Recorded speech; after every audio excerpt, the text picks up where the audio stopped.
कंचन वरण विराज सुवेशा कानन कुंडल कुंचित केसा। अब उनके जो है अभी देख करके अब उनके रूप पर व्यक्तिगत देखो, बाहर से हम लोग आ रहे हैं, पहले तो हम आए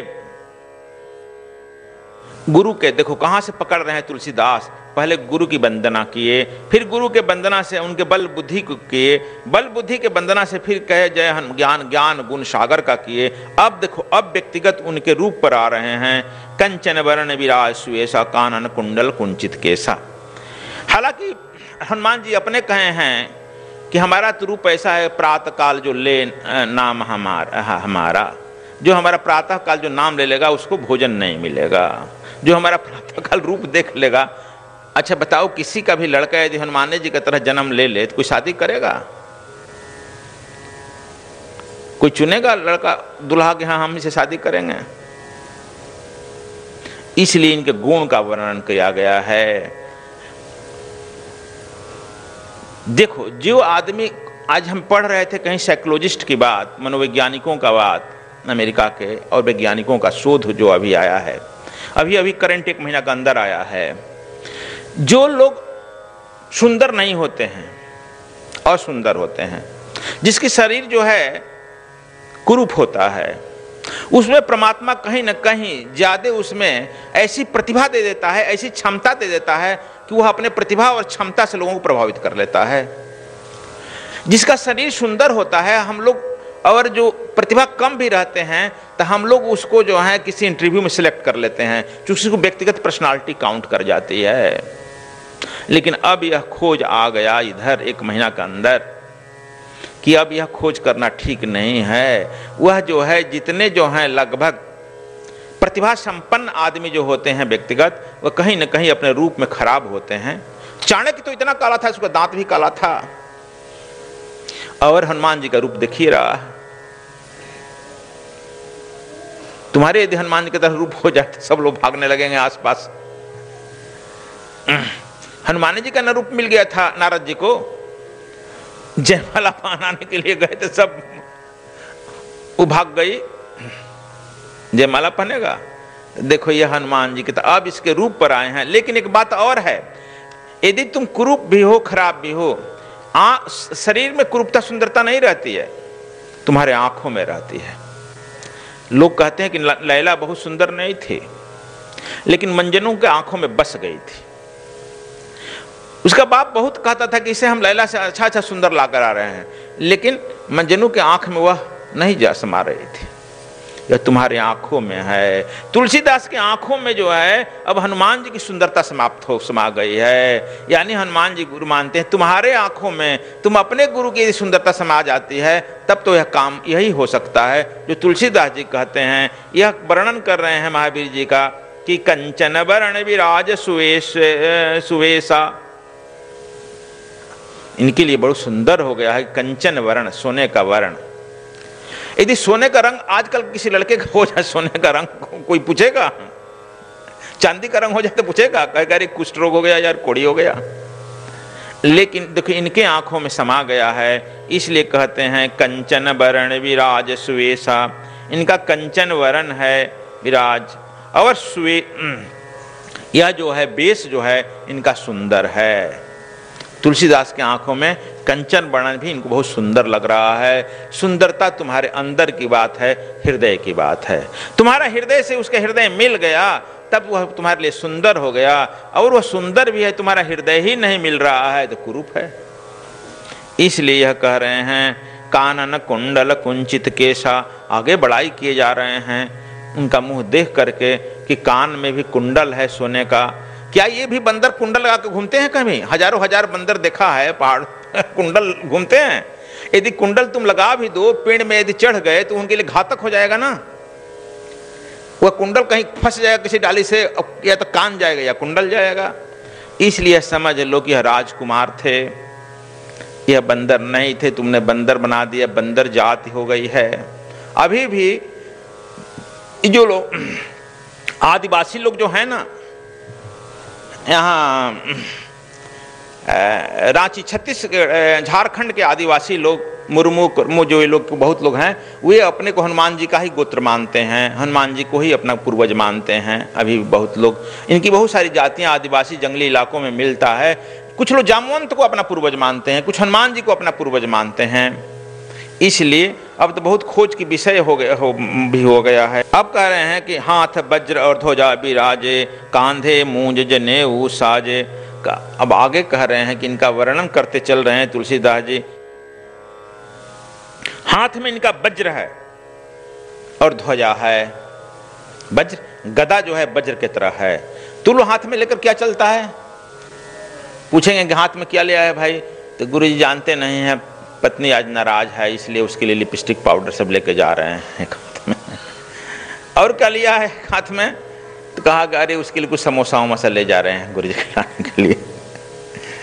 तो अब तुम्हारे हाथ में तो यह है, तो आगे तुम्हारा काम कैसे होगा? लेकिन इनके हाथ में वज्र है यानी गदा है और एक हाथ में ध्वजा है। और तुम जानते हो जहां भी विजय प्राप्त करना होता है वहां हनुमान जी की झंडा हम लोग जाकर युद्ध में गाड़ आते हैं। पहले एक बात टेक्निकल समझ लो, यदि तुम्हारा सूर्य स्वर चल रहा है, बक्सर में हम बोले थे ना, याद है तुम लोगों को? कि तुम लोगों को ऐसा कांड है जाकर के अभी ऐसे ऐसे करके वहां रख दो सामान, झंडा गाड़ाओ। याद है तुमको कि नहीं? हम भी वही टेक्निक अपना देते हैं, लेकिन अब तुम सब अपनाने लगेगा तो आगे नहीं बताऊंगा। लेकिन उसकी टेक्निक है कि तुम लोग जब ठीक ठीक कौन स्वर चल रहा हो, कौन नक्षत्र मुहूर्त जब मिलता हो, उसमें जाकर हनुमान जी के झंडा गाड़ दो। इसके बाद वीर से वीर भी आएगा तो हनुमान जी के वज्र के गदा के सामने मारा जाएगा। इसलिए इनके हाथ में, एक हाथ में वज्र है और ध्वजा विराजे। ध्वजा जो होता है विजय का प्रतीक होता है। जो पार्टी देखते हो जो भी जीतता हुआ अपना झंडा फहरा देता है। जिस देश के लोग जीतते हैं वो अपना झंडा फहरा देता है।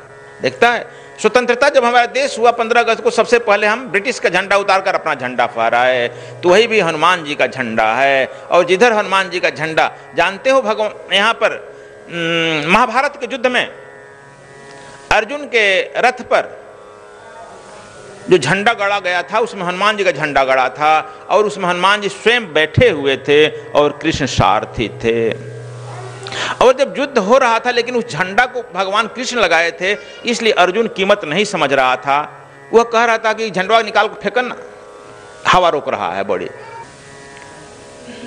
जब वह कर्ण से युद्ध हो रहा था, जब कर्ण रथ मारता था अपना बाण, तो अर्जुन का 5 हाथ रथ पीछे हट जाता था। अर्जुन मानता था तो 100 हाथ पीछे हटता था कर्ण का। लेकिन भगवान कृष्ण जब अर्जुन मारता था, कृष्ण कहते वाह वाह कर्णवीर वाह। अर्जुन को बड़ा दुख लगा, कहा कि महाराज हम मारते हैं तो 100 हाथ हटता है और तो आप मारते हैं तो 5 हाथ में उसको वाह वाह कर रहे हैं, वो वीर कि हम वीर? कहा कि वह वीर। तो हमारा क्या होगा, हम तो मारते हैं। कहा कि जब उस देखते हो कि मैं भी बैठा हूं, तुम्हारे झंडे पर हनुमान जी भी बैठे हैं, इसके बाद भी तुम्हारा हाथ रथ पीछे हट जाता है। कृष्ण भगवान बड़ा चतुर थे, कहे कि थोड़ा देर के बाद कहे कि देखो अर्जुन, जरा मुझे लघु शंका लग गई, ये अपना बागडोर जरा थोड़े हटाओ, जरा लघु शंका आ रहा है। युद्ध में लघु शंका लगती है? वहां क्या तुम्हारा टॉयलेट बाथरूम बना है युद्ध क्षेत्र में? लेकिन वह अपना पकड़ा कर रथ पकड़ा दिए और पकड़ा करके हनुमान जी से इशारा किए, आ जाओ अभी चलो चाय पानी पी लो। हनुमान जी भी अपना फान के चले आए।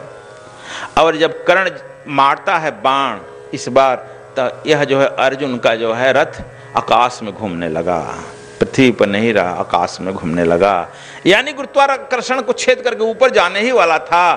तब अर्जुन, उसी समय अर्जुन प्रार्थना किया है। उस समय का यह प्रार्थना है, त्वमेव माता च पिता त्वमेव बंधो च सखा त्वमेव विद्या द्रविणम त्वमेव सर्व मम देव देव। यह उस समय की प्रार्थना है। मैं अपना पराक्रम जान गया। दीन बनन की देर है दीनानाथ मथेर, जैसे ही तुम गिर पड़ता है और वह जो है आ जाते हैं, तब कहे भगवान, कहे कृष्ण भगवान, हनुमान जी चाय पानी पी लिया? हाँ चलो। तो हनुमान जी कहते अब सीढ़ी लगाओ तब ना चढ़े उतना दूर। देखो यही वीरता है। हनुमान जी छलांग लगाए और कृष्ण भगवान को अपने कांधी पर लिए छलांग लेके ऊपर पहुंच गए। कृष्ण भगवान बैठकर रथ पकड़े बागडोर, और जाकर जब ऊपर हनुमान जी बैठे तो रथ धीरे धीरे नीचे आ गया। बोलो बजरंगबली की। तो देखो यह हनुमान के झंडा का महत्व है, तुम नहीं समझते हो। इसलिए तुलसीदास जी लिखे हैं कि हाथ वज्र और ध्वजा विराजे, कांधे मूंज जनेऊ साजे। कांधे में मूंज का जनेऊ है। मूंज ब्रह्मचारियों को तुम लोगों को भी जब दिया जाएगा, जनेऊ संस्कार होता है पहले पल, तो मूंज का जनेऊ ही पहनाया जाता है। ब्रह्मचारियों को विद्या काल में मुंज की जनेऊ पहनाई जाती है, अभी भी मुंज का जनेऊ दिया जाता है, इसलिए इनको भी मुंज का जनेऊ ही अभी तक दिया गया है। अब तो कम से कम बदल दो मुंज का जनेऊ, अब हम लोग बदल देते हैं, अब सूत का जनेऊ पहना देते हैं, लेकिन अभी इसमें मुंज का जनेऊ ही तुम लोग पढ़ते हो। मुंज का जनेऊ का अर्थ यह दिया गया है कि ये ब्रह्मचारी हैं और सन्यासी हैं और सेवा का व्रत ले लिए हैं। यह मुंज का जनेऊ सेवा का व्रत का है और सूत का जनेऊ गारहस्थ धर्म के व्रत का है। इसलिए यह जो है मुंज का जनेऊ है कि हमने सेवा का व्रत लिए हैं, राम का काज है, जो भी काम है वह राम का काज है।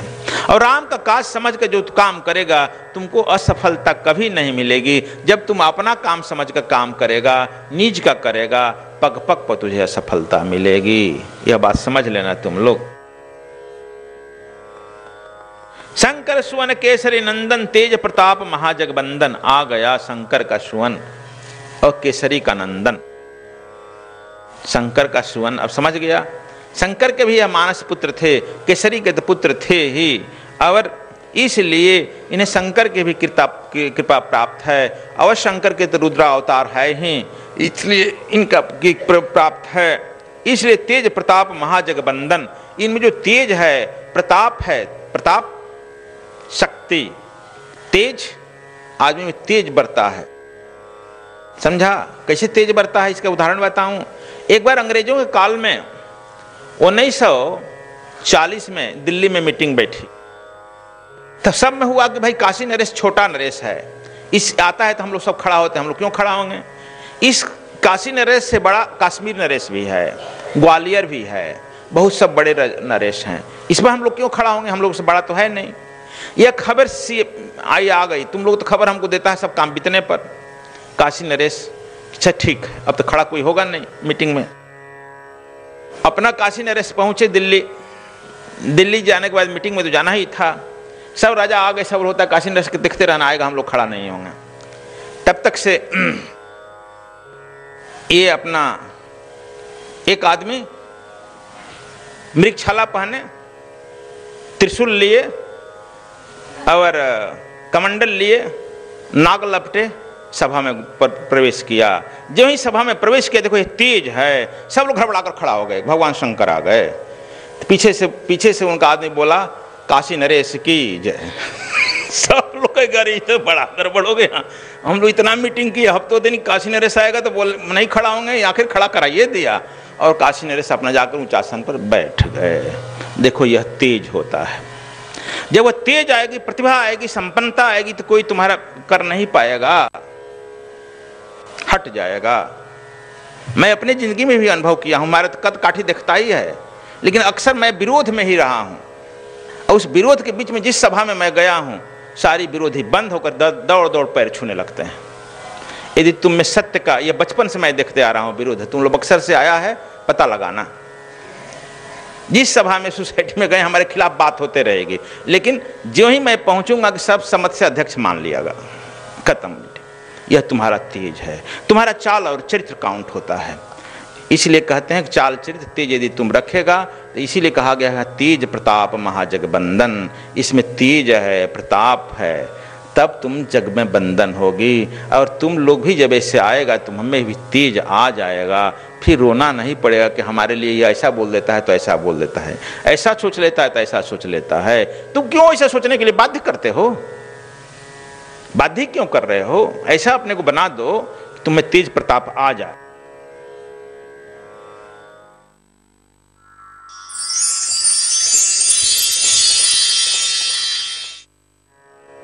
सदगुरुदेव को कोटि कोटि प्रणाम।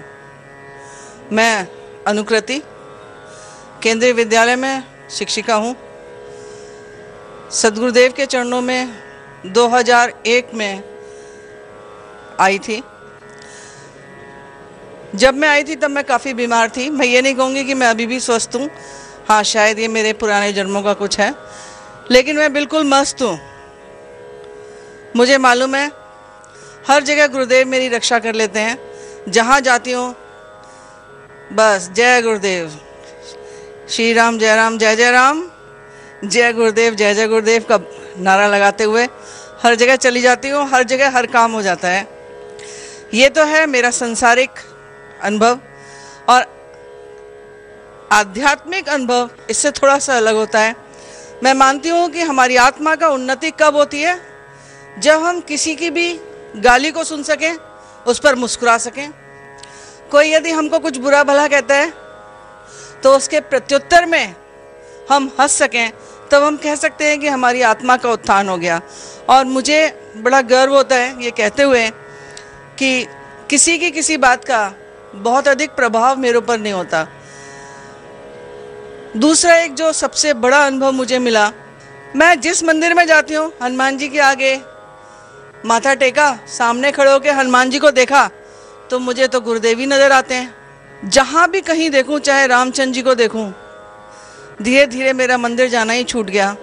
और हर जगह हर समय मुझे सिर्फ गुरुदेव ही नज़र आते हैं। गुरुदेव की कृपा अंतरात्मा में ऐसी उतरती है, चाहे जिंदा रहूं चाहे ख़त्म हो जाऊं, रहूंगी गुरुदेव के शरण में, गुरुदेव के संपर्क। सद्गुरु स्वामी कृष्णानंद जी महाराज का पंजाब कार्यक्रम। पंजाब प्रदेश के सभी सद्विप्रों और श्रद्धालुओं को सहर्ष सूचित किया जा रहा है कि दिनांक 18 और 19 अप्रैल 2015 को पूज्य सद्गुरुदेव लुधियाना शहर में प्रवास करेंगे। इस 2 दिवसीय कार्यक्रम में आप सभी स्वामी श्री के दिव्य सानिध्य को प्राप्त कर उनकी अमृत वाणी का लाभ उठाएं। दिनांक 21 अप्रैल 2015 दिन मंगलवार को सद्गुरुधाम आश्रम पटियाला में ब्रह्म दीक्षा का कार्यक्रम संपन्न होगा। अक्षय तृतीया के इस पावन अवसर पर बद्रीनाथ धाम में होने वाले चतुर्थ विशाल भंडारे हेतु ट्रक बद्रीनाथ धाम के लिए प्रस्थान करेंगे। अधिक जानकारी के लिए संपर्क करें वरिष्ठ आचार्य जेपी सिंह 098 7299 9766, राजीव शर्मा 098 5511 7192।